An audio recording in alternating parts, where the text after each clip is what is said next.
bem-vindos todos à aula. Nós vamos fazer como fizemos na outra vez, ter a oportunidade de fazer uma exposição assim mais detalhada, né, de como é que a coisa se apresenta na história da filosofia e como é que nós vamos ver isso no cenário aí da filosofia moderna, né, e os desdobramentos em que isso nos apresenta para nosso entendimento, né, a respeito da realidade da fé cristã, né? Então, o que a gente pode começar a dizer, né, nesse cenário primeiro dessa realidade? A gente falou do ambiente, né, do final da Idade Média e descobriu, né, que nesse contexto do final da Idade Média, nós vamos ter na escolástica um caminho crescente, né, do predomínio cada vez maior do papel da razão, né? O pensamento de Tomás de Aquino deixou claro isso, né? Como é que a realidade da razão vai ganhando um nível maior de autonomia, e se acredita, como a gente mencionou, o fato de que a razão pode responder às questões, a certas questões, independentemente da revelação. Olhando então para esse cenário, então a gente tem o pano de fundo que dá origem, né, a questão da filosofia moderna propriamente dita, né? E então vamos começar aí ver, né?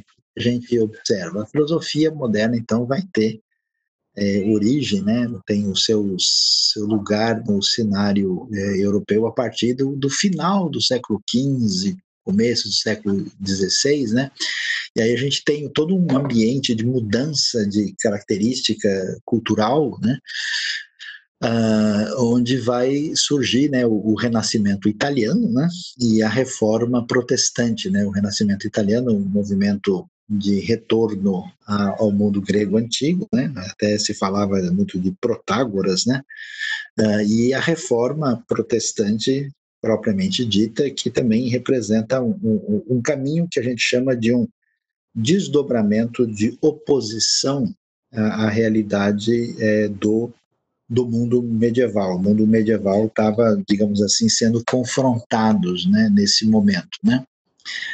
E aí, o que a gente vai descobrir, né, é nesse contexto que vai se delinear o que a gente vai chamar de racionalismo. O racionalismo, portanto, vai ser um contexto de novos desdobramentos de filosóficos, né, que vão se apresentar nesse momento, e a questão é a seguinte: lembra que na filosofia antiga, clássica e medieval, toda a discussão envolve aquilo que é o principal problema, né, que vai trazer essa aproximação do contexto cristão com o pensamento clássico, que vai se desdobrar na Idade Média, é a questão da metafísica, né? Existe uma realidade além da natureza que é a razão de ser daquilo que nós temos à nossa disposição.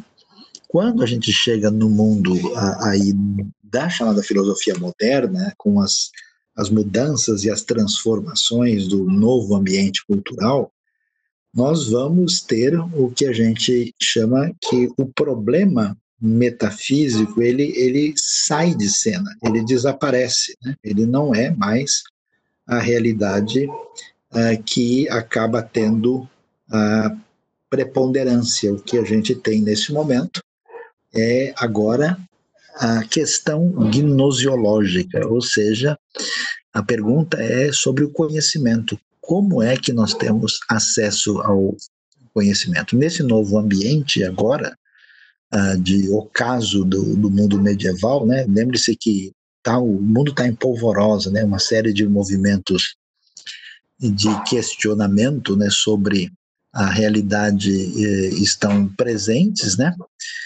E nesse contexto acontece a queda de Constantinopla, a Europa está ameaçada aí pelo crescimento do Império Otomano, né? Centro-norte da Europa nós temos o triunfo crescente da Reforma, ou seja, o edifício medieval está decaindo, né? E aí, nesse momento, você vai ver a razão e a visão antropocêntrica recebendo um destaque cada vez maior.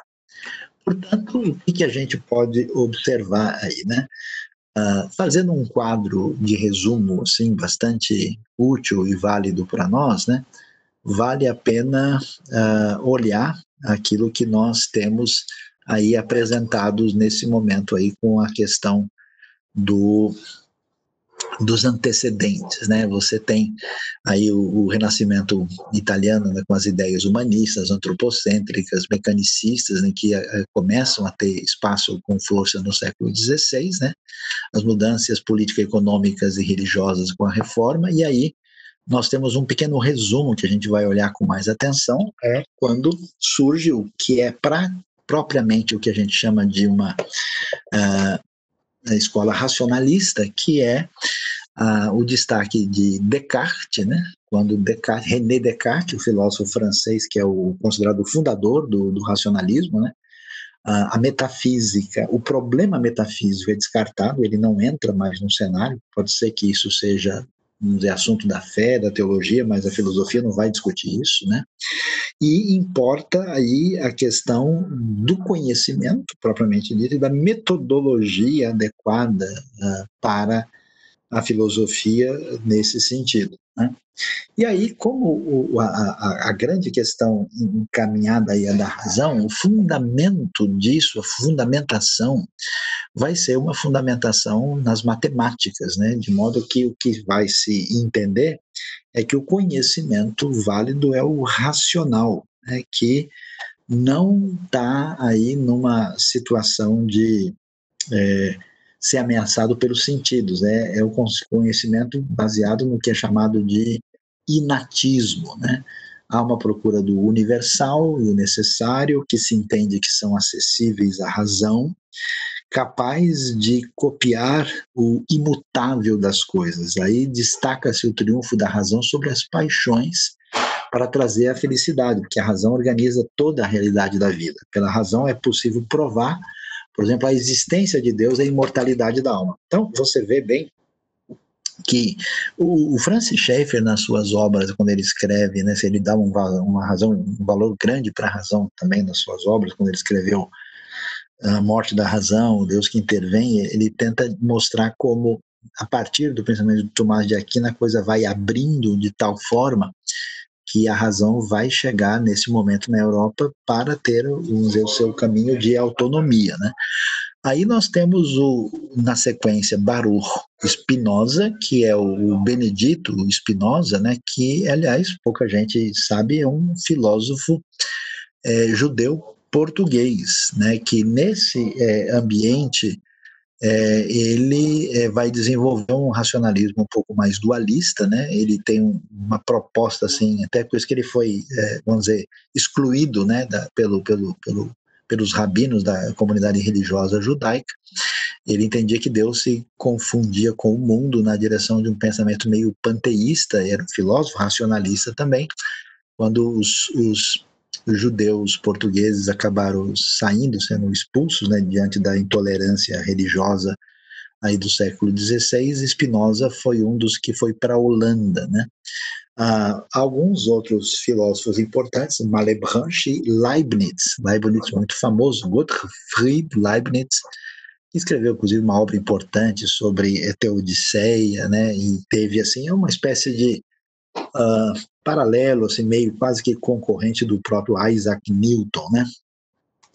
Do outro lado surge o que é chamado na escola empirista, com o famoso Francis Bacon, uma escola inglesa, né? Veja que a coisa se desdobra principalmente na França e na Inglaterra, né? Que de certa forma estavam aí num momento de relativa melhor organização política, E contra a visão racionalista, a filosofia inglesa, né, começando com Francis Bacon, vai se fundamentar tudo na experiência, né? Ou seja, como é que a gente pode chegar a leis universais partindo da experiência sensível? Essa é a proposta do empirismo, né?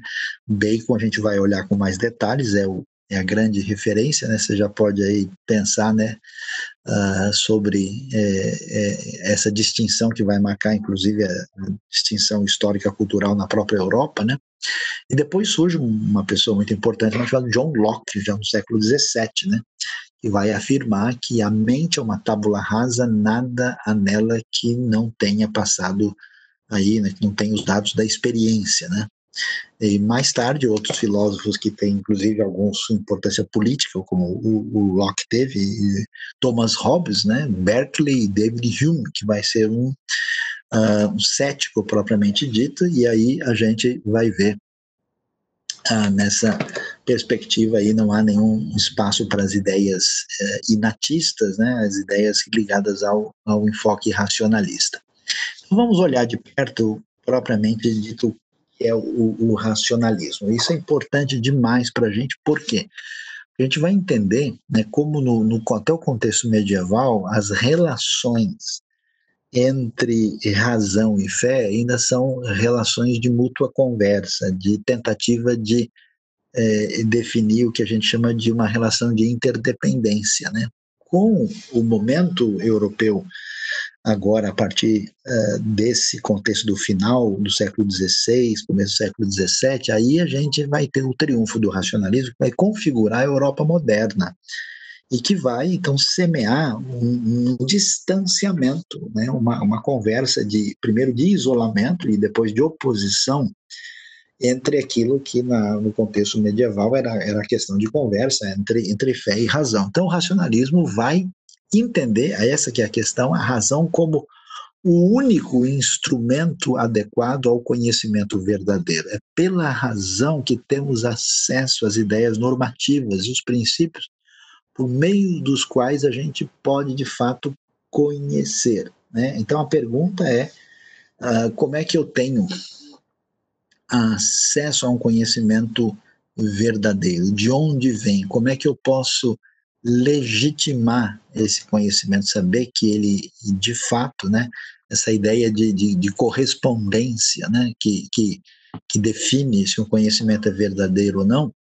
E aí a gente vai ver e retoma aquilo que nós já mencionamos anteriormente, né, que é defendido aqui o conceito de ideias inatas, né? Quer dizer, no fundo, o racionalismo, como a gente já mencionou, a semelhança do que aconteceu no pensamento agostiniano é, de certa forma, uma reedição aí em certos aspectos do pensamento de Platão, né? Lembra lá da reminiscência das ideias, né, que existia no platonismo?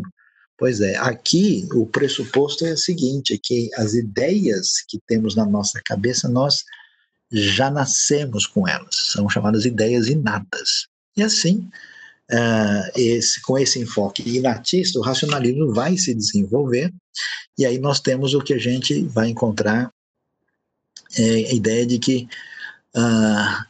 o racionalismo se baseia nos princípios da busca da certeza e da demonstração, que tudo isso é sustentado por um conhecimento a priori, ou seja, conhecimentos que não procedem da experiência, que são elaborados somente pela razão. O conhecimento da experiência sensível é considerado um conhecimento que não é seguro, que pode ser enganoso e que, portanto, não pode ser universal e válido.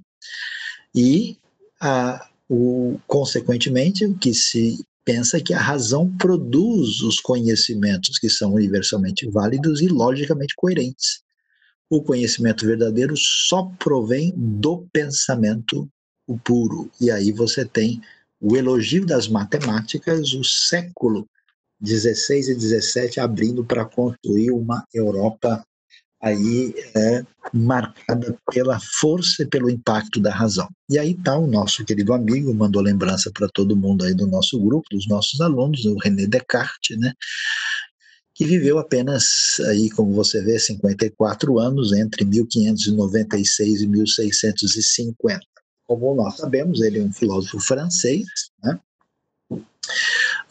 E como se pode pensar, né, para uma realidade daquela época, ele foi um filósofo e matemático. Claro, as pessoas lembram do sistema de ensino desde a Idade Média, era um tanto quanto mais amplo, né? Ele vai ser o fundador da filosofia moderna e com o foco voltado para a questão da gnoseologia, ou teoria do conhecimento, né? A ideia cartesiana, né, que ficou famosa a expressão, né, ele procurou construir um sistema científico de bases e princípios firmes e indubitáveis, né, que viesse a contrariar o ceticismo da época, porque nesse ambiente de desconstrução do mundo medieval, surge também esse questionamento, esse elemento cético, né, presente. E aí é quase que a gente tem Sócrates e os sofistas, né, pois é, Descartes e os céticos, né. E aí ele se inspira no modelo das matemáticas, que começam a entrar num processo de, né, retomada, né. Lembre-se que a redescoberta de muita coisa dos gregos, né, em termos também de elementos que têm decorrências científicas, né, a invenção da imprensa de Gutenberg, tudo isso favorece um clima de busca, né, de ideias, de conceitos, de algum tipo de entendimento mais científico do mundo, né? Ele entende, então, que a ciência devia ter um fundamento metafísico a partir do qual os demais conhecimentos serão deduzidos com rigor e ordem. Então, quer dizer, a base, né, da ciência, um modelo que pudesse garantir, deveria vir das matemáticas. Descartes foi alguém que acabou pegando uma doença pulmonar forte no inverno na Suécia, em 1650. Segundo os historiadores, ele dava aula para a rainha da Suécia e acabou falecendo apenas com 54 anos de idade. Pois é. Olhando para Descartes, que vai ser a base, né, desse racionalismo que emerge nesse ambiente, ele vai afirmar que adquiriu falsas concepções, né, em termos do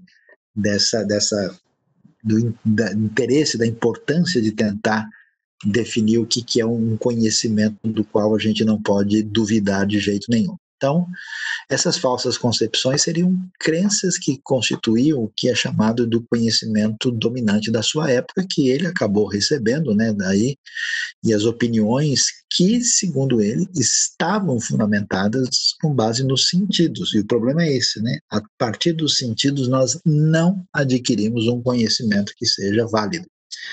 Então, o que ele deseja? Ele quer começar desde os fundamentos, ou seja, Descartes quer submeter o saber da sua época, né, a um exame radical, não aceitando como verdadeiro nada que pudesse ser realmente reconhecido como verdadeiro. E nessa caminhada, né, racionalista, ele vai desenvolver um caminho interessante que ficou muito marcado, né, que até hoje é um material utilizado, lido nas faculdades, especialmente em áreas de humanas, é chamado discurso do método, né?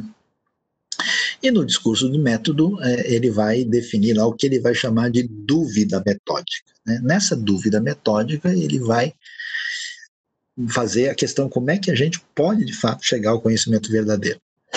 Esse conhecimento verdadeiro deve ser de tal modo evidente que o pensamento não possa dele duvidar. O conhecimento restante depende dele, de modo que nada possa ser conhecido sem ele, mas não reciprocamente. Então, a ideia fundamental da dúvida metódica tem a ver com o processo de você duvidar de tudo, fazendo perguntas ligadas à razão, até que chega num ponto em que você tem uma referência definida, da qual não seja mais possível estabelecer dúvida nenhuma. Então, vai se construir uma base na qual a gente tenha um elemento firme suficiente do qual você não tenha condição nenhuma de questionar jamais. Então, o que ele vai dizer? Olhando para a realidade dos conhecimentos que nós temos, sabemos que existe conhecimento falso e conhecimento verdadeiro. Então, qual é o objetivo da pesquisa feita a partir da dúvida metódica? É separar o conhecimento verdadeiro do falso. Para fazer isso, o que precisa fazer? Derrubar esse edifício do saber, vamos demolir tudo e para, de fato, ficar somente com os conhecimentos verdadeiros, que são aqueles que resistem ao exame da razão, que se define através da dúvida metódica. Desses nós não podemos duvidar.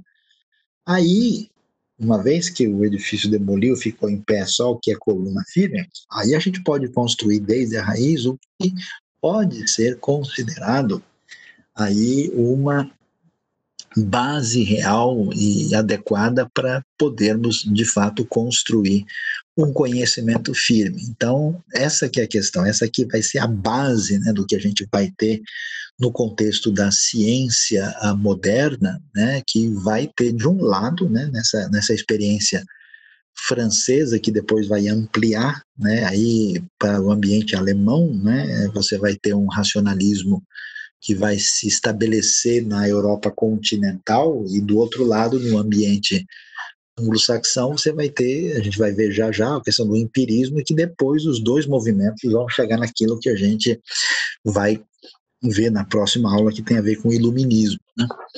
Então, o que acontece? Ele entendia que deveria examinar os conhecimentos um a um. Seria uma tarefa que não dá. Como é que eu vou olhar tudo para ver verdadeiro ou falso? Verdadeiro ou falso? Não dá. Então, o que precisa ser feito? Precisa se avaliar a solidez das bases nas quais estão assentados esses conhecimentos, já que eu não posso, né, tratar o conhecimento como, né, arroz que vai ser cozido um por um, não dá, né? Então, o que a gente deve considerar, né? A crença de que a experiência é a fonte dos nossos conhecimentos, que ele vai dizer que não pode ser considerado. A crença de que existe um mundo físico, objeto do conhecimento, que ele diz que não pode ser, ele não acredita, não é que ele não acredita na existência do mundo físico, mas isso não é fundamento para basear qualquer tipo de conhecimento indubitável. E a crença de que a nossa razão não se engana, ou que não se pode estar enganado quando se descobre conhecimentos verdadeiros. E a partir disso, então, ele vai caminhar na direção da sua famosa dúvida metódica, que é tão bem detalhada e explicitada no famoso discurso do método. Então, o que ele vai querer, né? Ele vai dizer, vamos tentar encontrar razões para estabelecer esse caminho, né, da dúvida, do questionar, né, a realidade da experiência disponível, e aí ele quer utilizar o que é chamado de um critério duplo. Considerar como absolutamente falso o que for minimamente passível de dúvida. Vamos então colocar a verdade em xeque. Como é que a gente pode, né? E devemos considerar como sempre nos enganando aquilo que alguma vez veio a nos enganar. Então, o critério é o pente fino da razão na dúvida metódica para chegarmos de fato a um conhecimento que pode ser considerado absolutamente indubitável, né? Portanto, ele prossegue e vai dizer, olha, um conhecimento não pode ser considerado verdadeiro sem que antes seja submetido a essa prova rigorosa. Esse exame é tão rigoroso que a dúvida assume um aspecto radical. E, por mais frágil que possa parecer, né, seja a razão que encontramos para duvidar de um conhecimento, é o bastante para ser rejeitado. Então, qualquer coisa que não pudesse ser aprovado, né, nesse passo metodológico na direção de uma certeza bastante definida, precisava absolutamente ser considerado e bem entendido aí. E assim Descartes vai em parte para a aplicação do que a gente vai chamar, né, a aplicação da dúvida metódica propriamente dita, e ele vai caminhar na direção para definiu que ele vai chamar aí das 4 regras simples, e que daqui é importante destacar muito o que é chamada a primeira regra, né? Que vai dizer o seguinte, que nós não podemos aceitar como verdadeiro o que não for absolutamente indubitável. Só é verdadeiro o que resiste a toda e qualquer dúvida. Sim, ele caminha nessa direção, dizendo, né, mais uma vez, enfatizando, os sentidos não são fontes seguras de conhecimento. A razão para acreditar que o mundo físico é uma ilusão. Ele até discute, assim, por exemplo, que a gente sonha e depois a gente acorda e depois a gente mistura o que a gente sonhou e o que a gente viu, e, consequentemente, nós não temos certeza o que é, o que deixa de ser, dizendo que a gente está numa situação de muita possível confusão sobre o assunto. Então, não pode se entender como isso sendo uma fonte de conhecimento seguro. E a razão para acreditar que o nosso entendimento confunde o verdadeiro com o falso. Exatamente sobre isso. Então, portanto, ele fica obcecado, né, para, de fato, chegar a um ponto de partida em que seja possível, de fato, ter uma espécie de certeza absoluta a partir dessa chamada dúvida metódica, né? Aí nós vamos ver como é que vai se construir todo um edifício baseado na razão que vai marcar o espírito europeu aí, pelo menos, né, de uma maneira segura, chegando até o século XVIII com muita força, quando depois esse namoro com a razão vai começar a entrar em crise, né? E aí Descartes prossegue dizendo que a dúvida, né, que questionando então todos os objetos, vai então permitir o que é ao alcance de uma chamada verdade absolutamente indubitável. Assim, para duvidar é necessário que haja um sujeito que duvide. Não dá para ter dúvida se não tem alguém duvidando, ou seja, a dúvida é um ato do pensamento, que só é possível se houver um sujeito que a realize.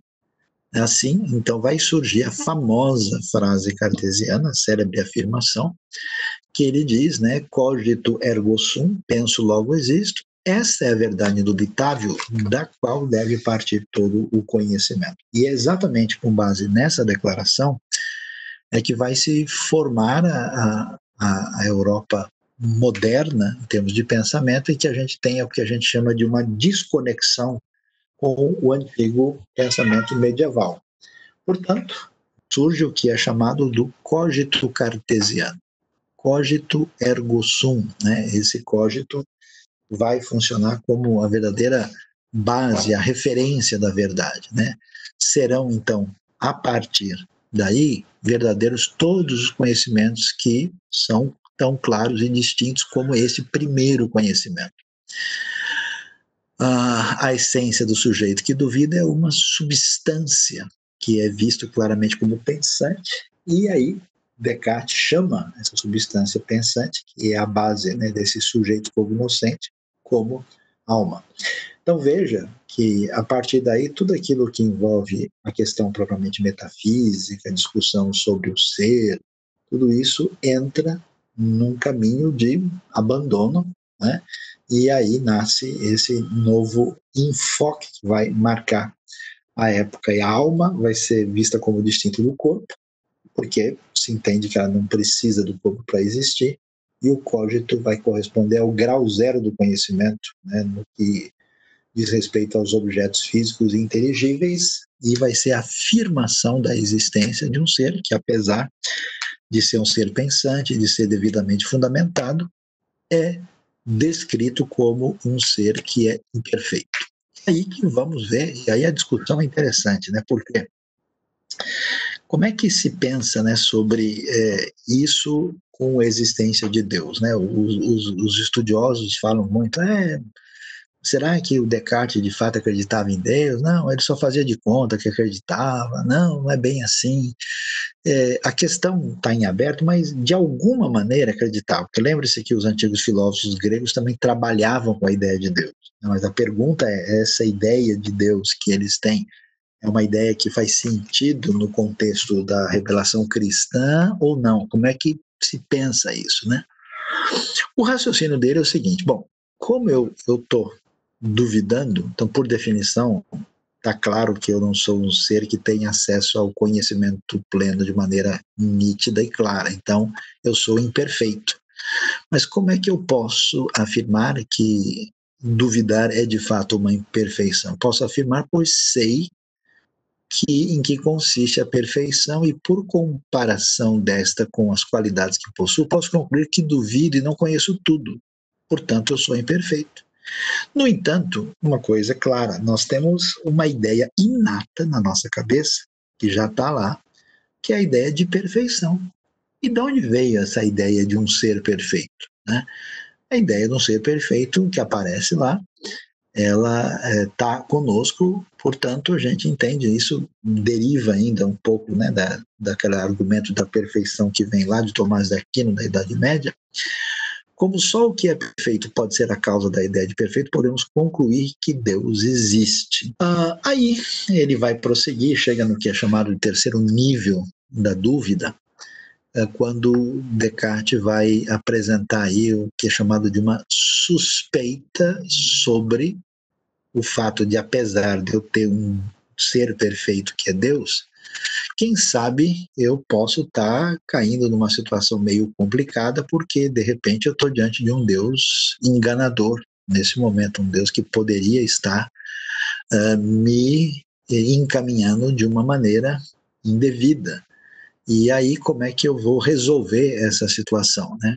Já que, uma vez que está provada a existência de Deus, mas não está provado que ele pode estar, de alguma maneira, querendo me enganar.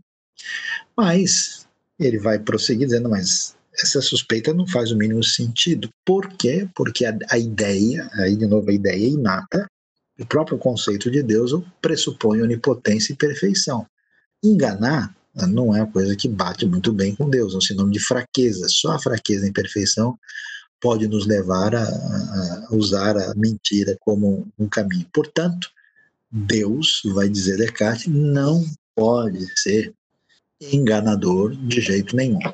Então veja que a discussão que se faz aí é se de fato Descartes não acredita no que a gente chama de Deus da razão, né? Porque Deus aparece distinto assim de um Deus como revelado nas escrituras, não é um ser pessoal, é uma espécie de fundamento abstrato para o pensamento que garante a legitimidade do conhecimento a partir, na verdade, das matemáticas, né? E aí, o que a gente vai discutir aqui ele vai, então, com base no seu argumento da veracidade divina, ter o que ele vai chamar de garantias, né? E quais são as duas garantias que merecem destaque? Das evidências atuais, isto é, das que estão atualmente na minha consciência, né? As evidências que estão na minha consciência, que procede dessa existência de Deus, das minhas evidências passadas, isso é, das que não estão atualmente presentes na minha consciência.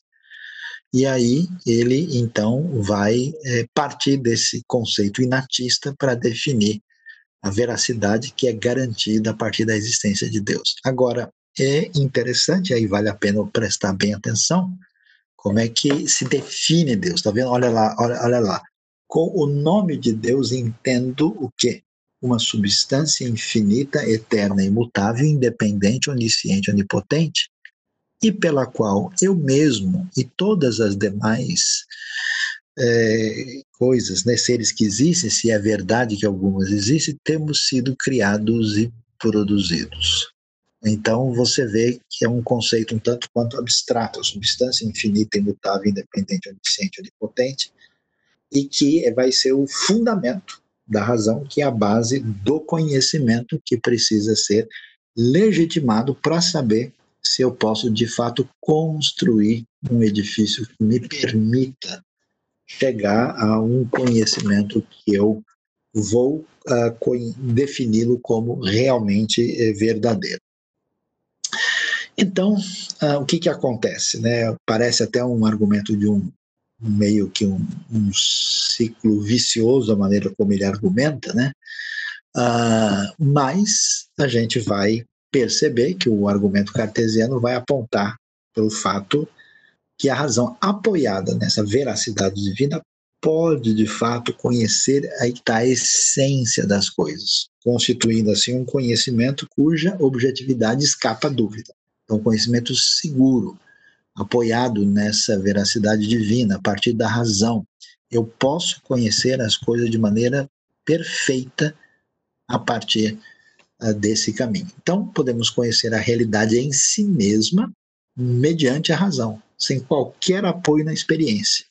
É possível um conhecimento puramente racional, com a crença na veracidade divina, dos princípios gerais que nos permite compreender toda a realidade. Veja que aí tem uma coisa muito importante para a gente pensar, né? Esse tipo de raciocínio da razão molda a Europa nesse ambiente pós-medieval. A reforma protestante também nasce nesse ambiente. E aí o que a gente vai perceber é que, em grande parte, a própria tradição protestante vai ter muito, né, dessa presença desse ambiente racionalista, empirista, iluminista, e aí você vai ter, digamos assim, que a gente pode chamar de uma certa obsessão pela certeza, né? Me parece, por exemplo, que tanto os movimentos muito liberais como muito excessivamente conservadores, eles acabam fazendo uma leitura meio que cartesiana da Bíblia, da revelação, da teologia, tentando encaixar tudo dentro da razão. Então isso parece, né, um negócio assim muito especial, né? Mas na verdade é um contexto que está muito ligado com esse perfil filosófico da época. Né? Como eu disse para vocês, é interessante que Portugal e Espanha estavam num nível assim altíssimo de conhecimento e progresso no final do século XV e começo do século XVI, né?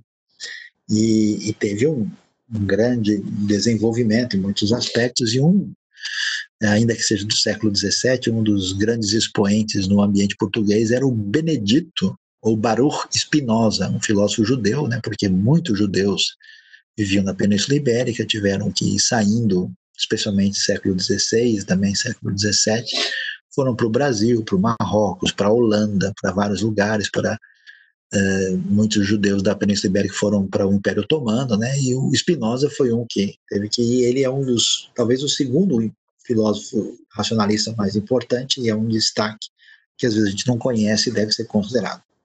Gottfried Leibniz, né, que vai ter um destaque, ele tem uma obra importantíssima sobre ensaio sobre Teodiceia, o problema do mal, né? Grande matemático também, e que também desenvolve um pensamento racionalista aí dentro dessa linha cartesiana, juntamente com outro que eu não estou destacando aqui, que é o famoso Malebranche, e que marca a história. Então, enquanto na Europa continental a gente tem o progresso do mundo absolutamente racionalista, do outro lado do canal, no mundo anglo-saxão, né? A Inglaterra já tinha tido uma certa estabilidade aí nesse contexto, temos um ambiente meio isolado, né? Eles foram conquistados pela última vez em 1066, tiveram aí os conflitos do contexto da reforma, e nesse ambiente vai surgir uma nova perspectiva que vai ser o chamado empirismo. O que vai ser o empirismo? Exatamente o contrário do racionalismo. Se o racionalismo afirmava que a gente, vamos pensar se a gente nascesse sem enxergar, sem escutar, sem nenhum sentido funcionando, será que teria alguma ideia na cabeça da gente? Segundo Descartes, os racionalistas teria. Por quê? Porque nós já temos as ideias dentro da nossa cabeça pela razão. Esse é o raciocínio de Platão, essa é a ideia de Agostinho, essa é a ideia de Descartes. Já os empiristas, eles estão numa pegada mais de Aristóteles. Ele diria o seguinte: se você não tivesse experiência com sentidos, não ia ter nada na sua cabeça, ia ser zero bala, não teria nada lá dentro. Porque a única fonte de conhecimento humano, segundo ele, é a experiência humana. porque, né, a gente tem a compreensão, ele vai dizer que a mente humana ela é uma folha de papel em branco, é uma tábula rasa, não tem nada nela, só a experiência que vai moldar isso.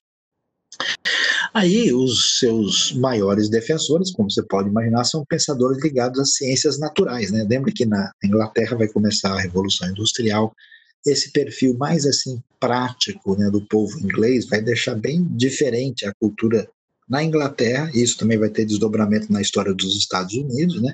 E o ambiente francês e alemão que sempre foi mais ligado a uma perspectiva mais racionalista, um perfil diferente. O mundo anglo-saxão acabou sempre sendo mais prático, né? Pois aí a experiência tem um papel preponderante nesse contexto. John Locke foi o fundador moderno dessa postura, e ele que vai afirmar, né, que a mente é um papel em branco e que tudo que existe nela vem da experiência. E afirma categoricamente que não existe nenhum conhecimento inato. Mais tarde, alguns outros, Stuart Mill, David Hume, vão seguir a mesma linha de pensamento, né, negando qualquer proposição a priori. Até mesmo as leis básicas do pensamento que nós temos são resultado, na verdade, de experiências de outrora. Na cabeça, originalmente, não tem absolutamente nada. O Francis Bacon, os seus amiguinhos mais próximos chamariam de Chico Toicinho, né, pelo nome aí, a gente vai ver, ele vai nascer em 1561, né, e teve uma carreira diplomática, né, que começa logo cedo, né, em 1577, vai alcançar aí uma posição, né, bastante elevada, né, e vai falecer com 65 anos, né, em 1626, terminando aí os seus dias sempre pesquisando a partir da realidade, daquilo que tinha sido a ênfase da sua filosofia, que é exatamente a questão do empirismo, né. Ele tinha um negócio que era chamado um plano de grande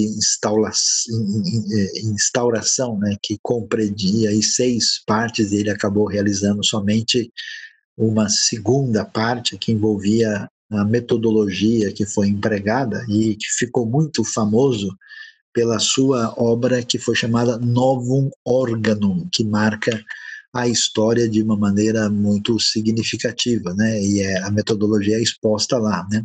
O objetivo de Bacon era, então, pretendia ter um verdadeiro e extraordinário progresso do saber.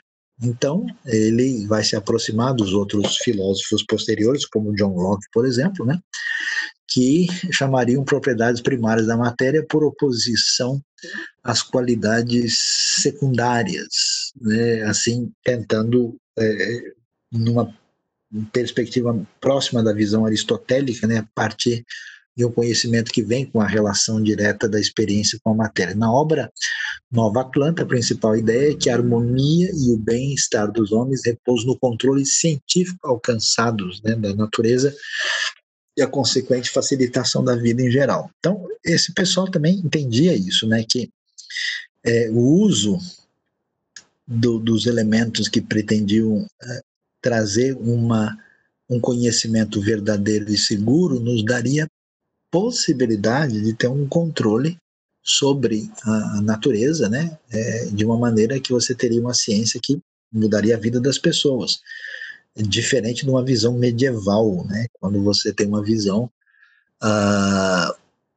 muito clara de que as coisas, assim, o povo, de modo geral, vive de uma maneira mística, né, num mundo ainda um tanto quanto mágico em vários aspectos, a coisa vai numa outra direção. Por isso que Francis Bacon vai, assim, iniciar o que a gente pode chamar do início do método indutivo na história europeia, como experiência que vai ser fundamento, inclusive, daquilo que vai ser a marca da ciência moderna, né? Então, você começa com o experimento, esse experimento permite a formulação de hipóteses, essas hipóteses devem ser caminhadas pela análise da repetição, elas são testadas enquanto hipóteses e até que se possa ter a formulação e generalização de leis que garantem que aquele experimento de fato, foi devidamente analisado, né? Então, é por isso que a gente vai ver a questão da Revolução Industrial na Inglaterra, né? Esse caminho que vai nessa direção de um modo muito claro, né? Na mesma linha, talvez de uma maneira até mais detalhada e significativa, nós temos a figura de John Locke, né, que é um filósofo já posterior, já do século XVII, né? E como era comum nesse contexto, você tem alguém que tinha formação em várias áreas, né? John Locke formou-se em medicina, ele tinha bastante conhecimento na área de química e de teologia e de filosofia, né? Ele que nasce em 1632, né? E o que acontece? Claro, uma pessoa numa época dessa vai estudar o conhecimento anterior, ele não se encaixou muito com a escolástica medieval e se voltou para o empirismo baconiano, né, e também estudou o racionalismo de Descartes e se torna um dos principais. Ele é o autor da famosa frase, né, a mente da tábula rasa. Locke escreveu muito, né, e é interessante que isso é uma coisa a gente boa de ver aqui, porque, veja, ainda que a gente possa dizer que o Descartes achou, colocou Deus, na verdade, aquilo que é a razão, de qualquer maneira ele afirmaria a existência de Deus e não tinha nenhuma proposta de oposição, de conflito com a ideia de fé. E no caso de Locke, ainda mais forte. Existe todo um argumento que se o Locke caminhou na direção de um ceticismo ou não, mas ele tinha convicções de fé, inclusive defendeu publicamente a inspiração verbal da Bíblia. Né? Então, quando você hoje estuda num ambiente secular, essas questões dificilmente aparecem, né? O tanto de cientistas ou filósofos que tinham uma relação de proximidade com as escrituras e com a fé cristã e com convicções muito firmes, né? Então, no pensamento de Locke, como um dos expoentes do empirismo, a gente vê que nada vem à mente sem ter passado pelos sentidos. Né? Locke também vai afirmar, né, que quando a gente nasce, a nossa mente é um papel em branco que não tem nada, nenhuma ideia, absolutamente. E então ele enfatizava que os nossos sentidos constituem o que? A única interface direta entre nós e a realidade externa. Portanto, todo conhecimento verdadeiro nosso vem da experiência sensível. Ele cria que o que nos dá direito à nossa propriedade é o trabalho que dedicamos a ela e depois a nossa liberdade de fazer o que quisermos com o que é nosso. Ele vai ser importante, é um assunto que eu não vou entrar aqui, ele vai estar dentro do pensamento liberal, né, na história política e econômica, e aqui é importante fazer essa pontuação também, né, porque isso vai ajudar a configurar o ambiente da economia que vai se desenvolver na Inglaterra e vai ter seu impacto na história ocidental, né, tanto na Europa como nas Américas. E aí, entendendo e estudando isso, o que a gente percebe? Agora, essa nova Europa medieval que vai começar, né, vai ter a sua crise, né, porque o que acontece? Você tem uma igreja medieval que tem um pensamento definido com uma incapacidade de lidar com os novos tempos, perdendo força em vários aspectos, né? A ameaça do mundo oriental do Império Otomano em termos dos espaços ocupados, né? A realidade de que a reforma protestante questionou a hegemonia e a unidade da igreja que já estava abalada desde a separação da igreja do Oriente em 1054. Um ambiente do Renascimento italiano em que se volta a atenção para as antigas sabedoria e conhecimento da Grécia Antiga, ainda que no contato com o mundo árabe, pela atuação de muitos judeus, mas de qualquer maneira todo esse cenário traz então um ambiente onde nascem com força as duas correntes que vão marcar o pensamento moderno, que é abandono da metafísica para prestar atenção à razão e à experiência, as duas teorias complementares que se opõem nesse momento uma à outra para entender a questão do conhecimento, a fundamentação do conhecimento e da experiência, do conhecimento como filosofia e como base de ciência. E é interessante que nesse momento, quando a razão está arrasando, né, e quando se acredita muito nesse potencial humano, surge uma figura um tanto quanto diferente e curiosa, que é o famoso Blaise Pascal, né? Também francês, nascido em 1623, uma vida curta, que morre em 1662, menos de 40 anos de idade, e que vai destacar, né, que o homem foi feito para pensar, toda a dignidade, todo o seu mérito, todo o seu dever é o pensamento, e Pascal vai ser uma das referências importantíssimas da história, porque ele foi um gênio na área de física e de matemática, né? É em Pascal que a gente vai ter uma invenção da máquina de calcular, né? Que é a primeira aí que ele faz. Imagina, o homem viveu 39 anos, né? A gente conhece na matemática a história do triângulo de Pascal, o tratado das potências numéricas, a teoria das probabilidades. Quer dizer, ele era um gênio de matemática e, consequentemente, de física. E é em Pascal que a gente começa a abrir o caminho de questionamento em relação à hegemonia da razão. É em Pascal que você vai abrir o que a gente chama de caminho de diversidade metodológica no Ocidente, porque existe o que a gente chama de divisão das áreas do conhecimento humano. O que nós vamos ver? Ele vai ser, ao mesmo tempo, matemático e físico, mas também filósofo e teólogo.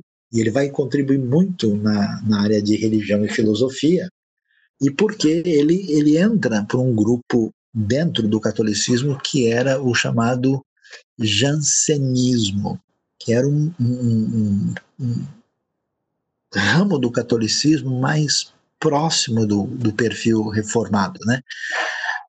Cornelius Jansen, né? Jansen e Pré, e ele então entra em 1654, né? E caminha nessa direção. Então Pascal nunca perdeu a conexão com a fé.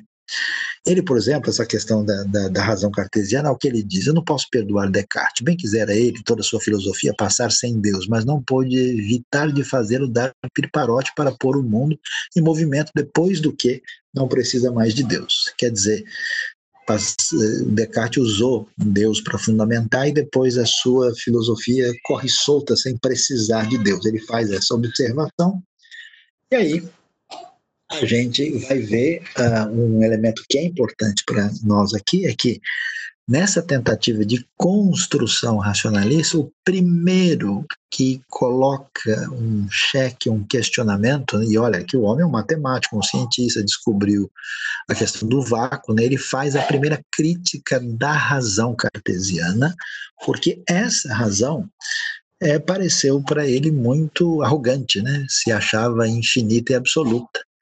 Então, o que Pascal vai dizer? Para ele, o conhecimento humano não pode ser perfeito, pois a verdade infinita ultrapassa a capacidade finita da razão humana.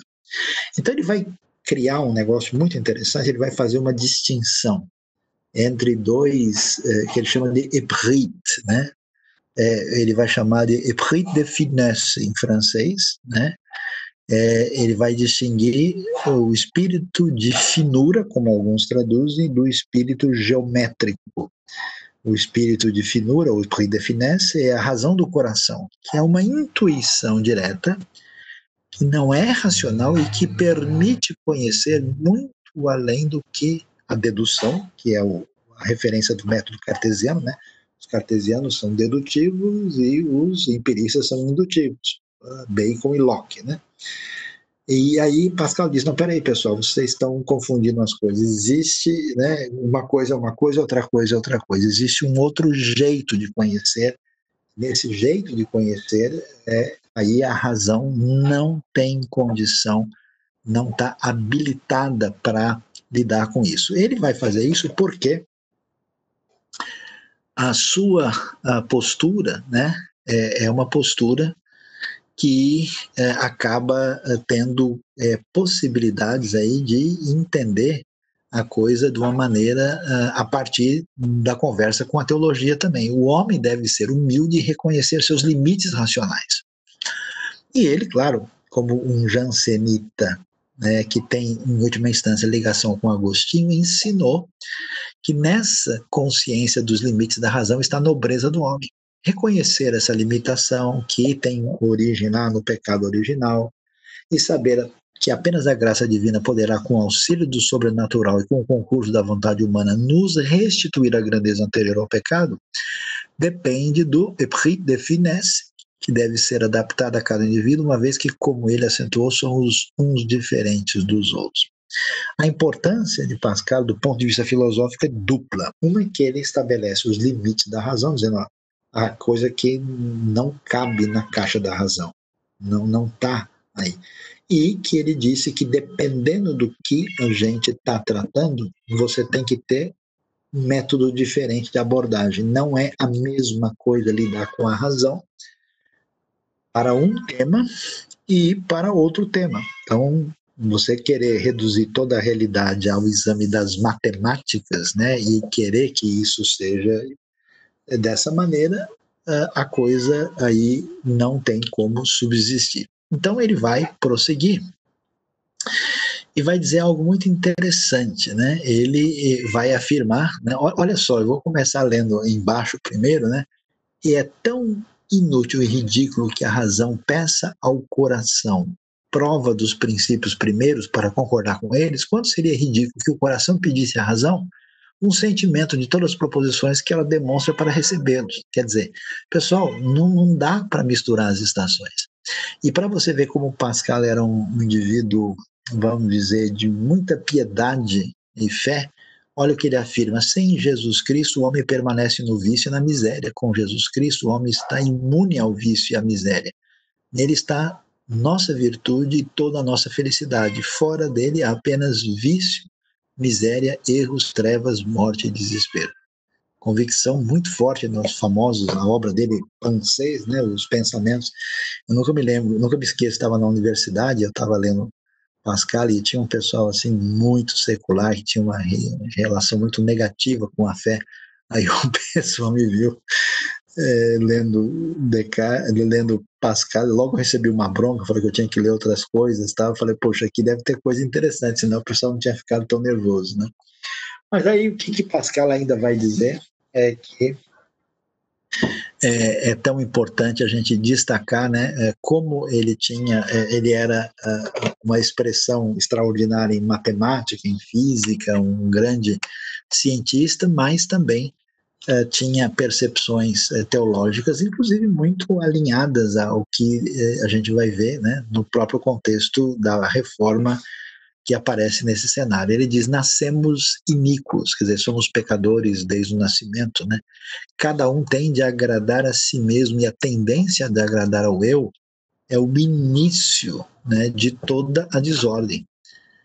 Que distância entre o conhecimento de Deus e o amor de Deus? O conhecimento de Deus sem a própria miséria faz o quê? O orgulho. O conhecimento da própria miséria sem o de Deus faz o quê? O desespero.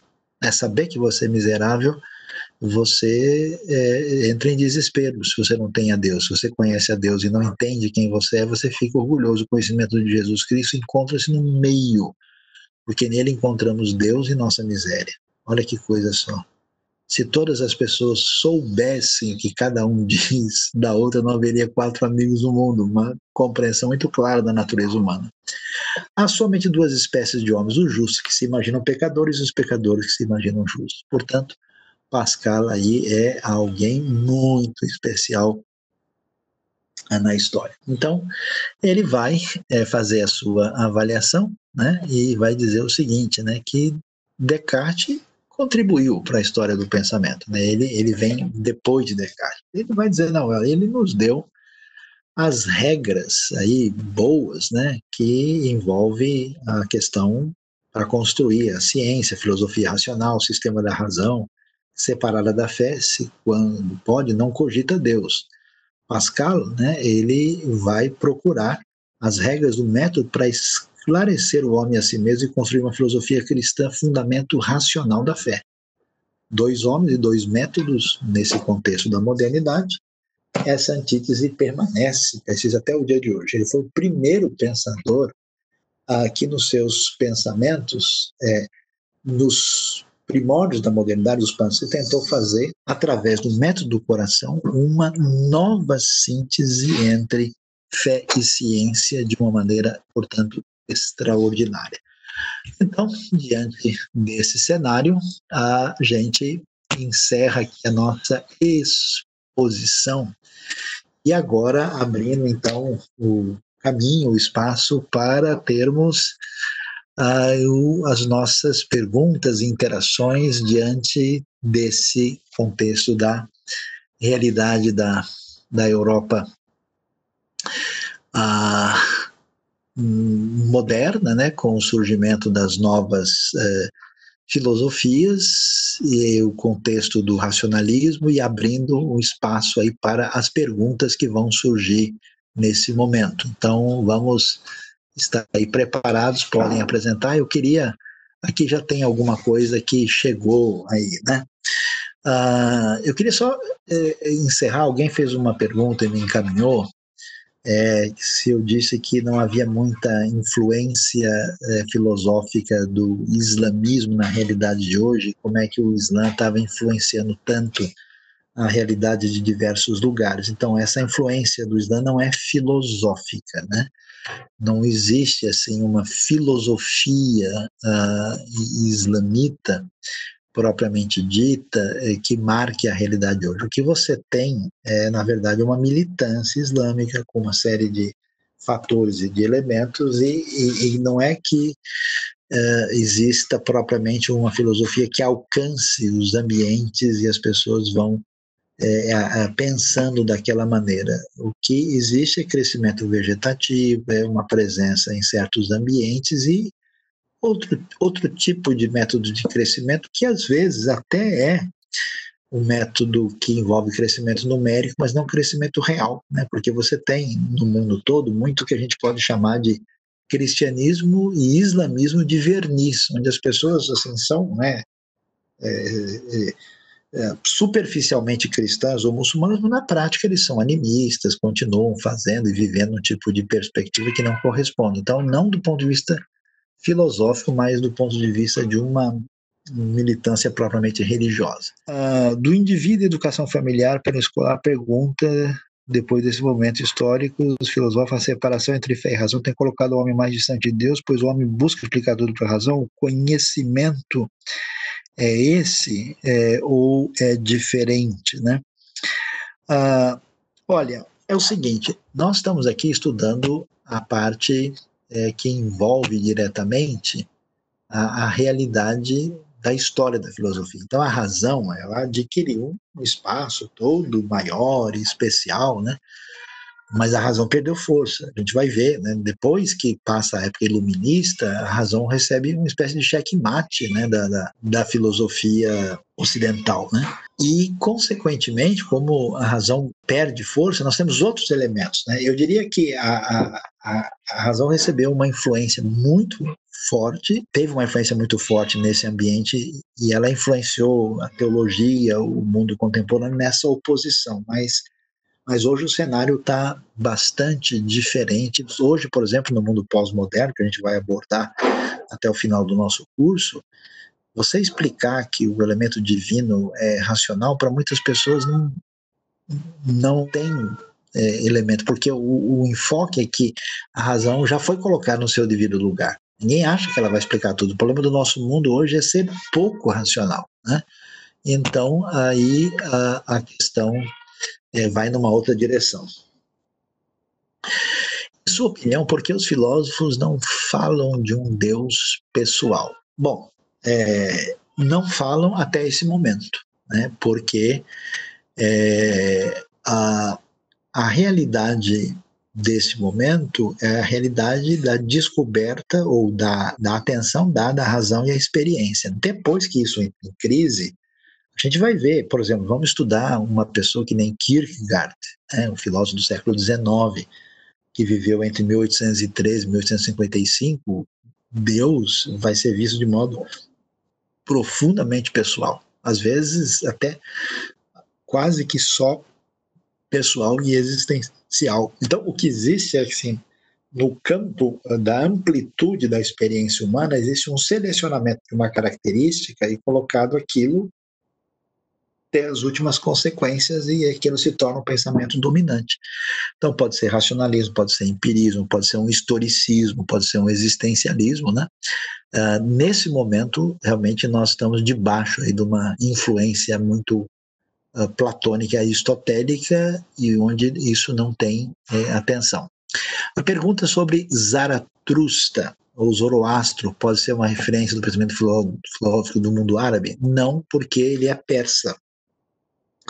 E persa e árabe são coisas completamente diferentes. Os persas, eles têm, na verdade, uma ligação mais com o mundo indo-europeu, né? Os árabes são um povo semita. A língua, ali é tudo muito parecido, mas é tudo muito diferente, né?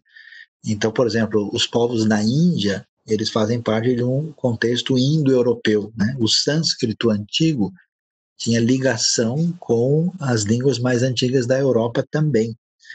A Pérsia ou o Irã também tem mais ligação com linguística, né, e cultural antiga. Foi islamizada, mas não tinha nada a ver. E o Zaratustra ou Zoroastro, tinha uma religião dualista persa antiga, que nada tem a ver com o mundo muçulmano e com o mundo árabe, que é uma expressão de fé que quase assim está extinta, tem pouquíssimos representantes ainda no mundo de hoje, né?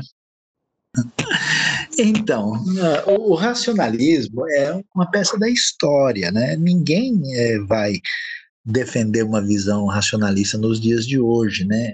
Hoje se percebe os limites da razão, mas ele foi um movimento que moldou, né? A ideia é que a razão seria a base de estruturação de um edifício que daria conta de toda a explicação da realidade. Isso é considerado como um pensamento limitado, né? Claro, a razão, né? Até a frase de Pascal coloca isso em xeque, né? O coração tem razão, que tem razões que a razão desconhece, né? Então a gente vai ver na nossa caminhada que nós temos um outro caminho. Agora é interessante a gente ver que pode ser que muito daquilo que a gente tem na nossa teologia, naquilo que a gente acha, como a gente viu no começo, né? Muito que você acha que é pensamento cristão é filosofia grega. Então nós temos os pacotes da história, que aquilo que se mostrou como teologia para a gente pode ser um racionalismo invernizado de cristianismo, ou um empirismo, né? E aí a gente tem que tomar um certo cuidado, porque qual que é o problema de você estar numa visão racionalista, principalmente? É que você vai falar para uma época, né, para um novo momento da história, diante de um novo zeitgeist que nem interage mais com isso, né? Como se pode ter no currículo escolar do nível médio noções de estudo de filósofos como esse, ou somente pode ser um assunto universitário? Veja, dá para ter no ensino médio.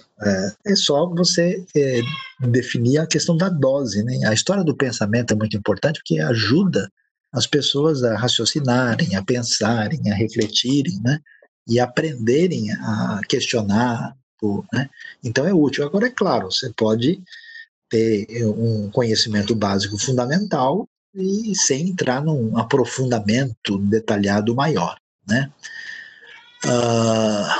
Então, alguém me pergunta aqui sobre o Baruch Spinoza, né? Você tem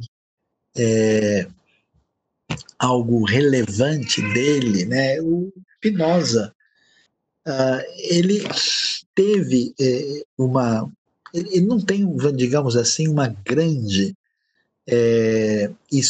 uma grande obra que marcou a história, né?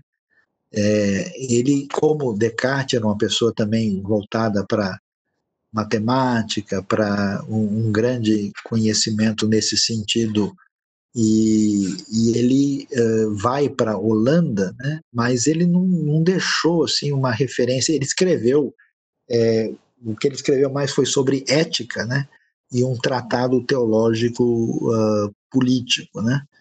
Mas ele não marca a história. Ele era um estudioso bom e ele entrou em conflito, né? Porque a comunidade judaica portuguesa ela mudou, né? para Amsterdã. Você pode até hoje visitar Amsterdã, o Museu Judaico Português, né? E que a Holanda se tornou o primeiro estado secular da Europa, né?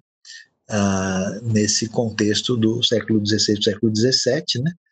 E aí, então, muita gente perseguida por razões religiosas ia para lá, né? E a comunidade judaica foi em grande quantidade. Só que quando ele definiu, né, o seu racionalismo, esse negócio de Deus como ser pensante e tal, ele chegou à conclusão que não havia muita distinção entre Deus e o mundo, e caminhou na direção de uma espécie de visão panteísta, né?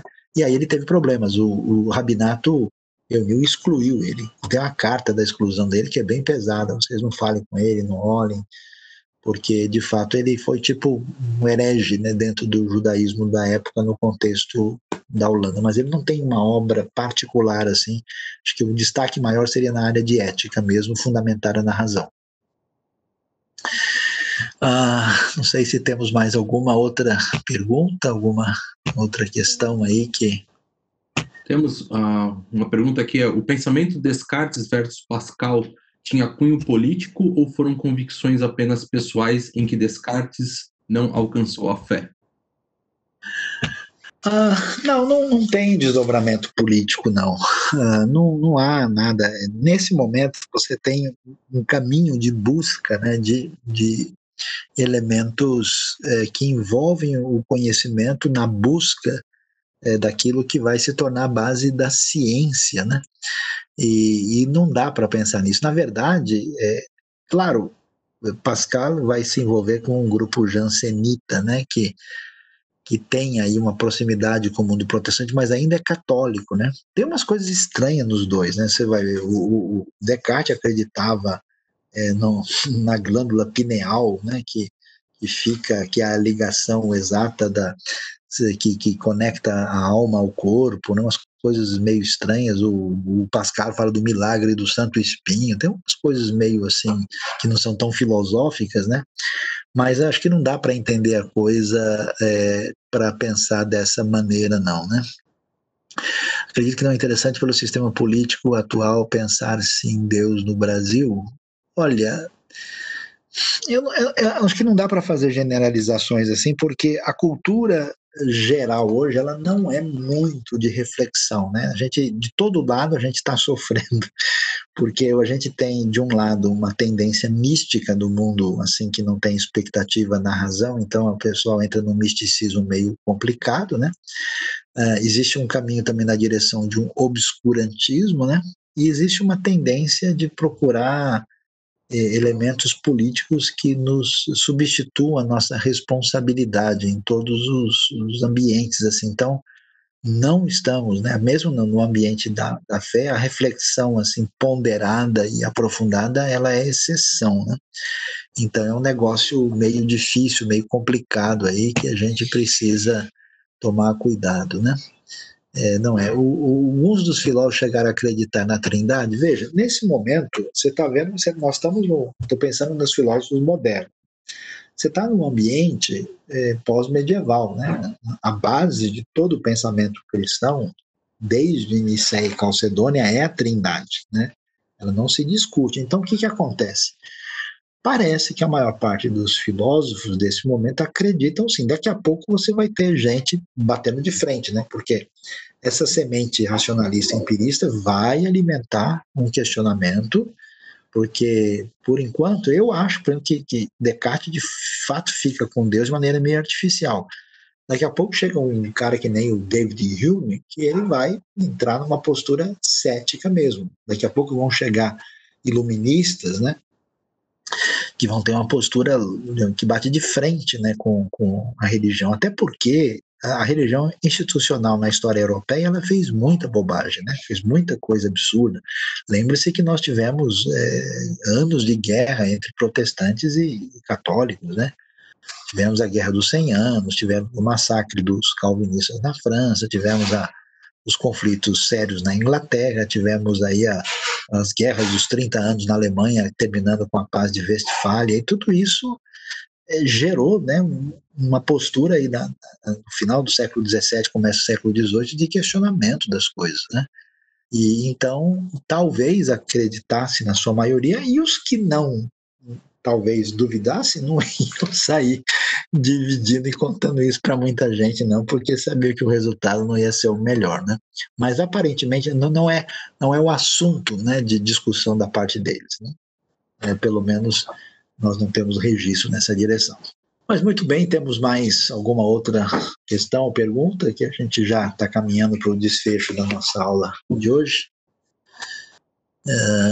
E aí a gente vai chegando, olha, mais perto da filosofia contemporânea, e tem muita coisa interessante aí que vale a pena a gente avaliar, né, nesse contexto da história do pensamento aí.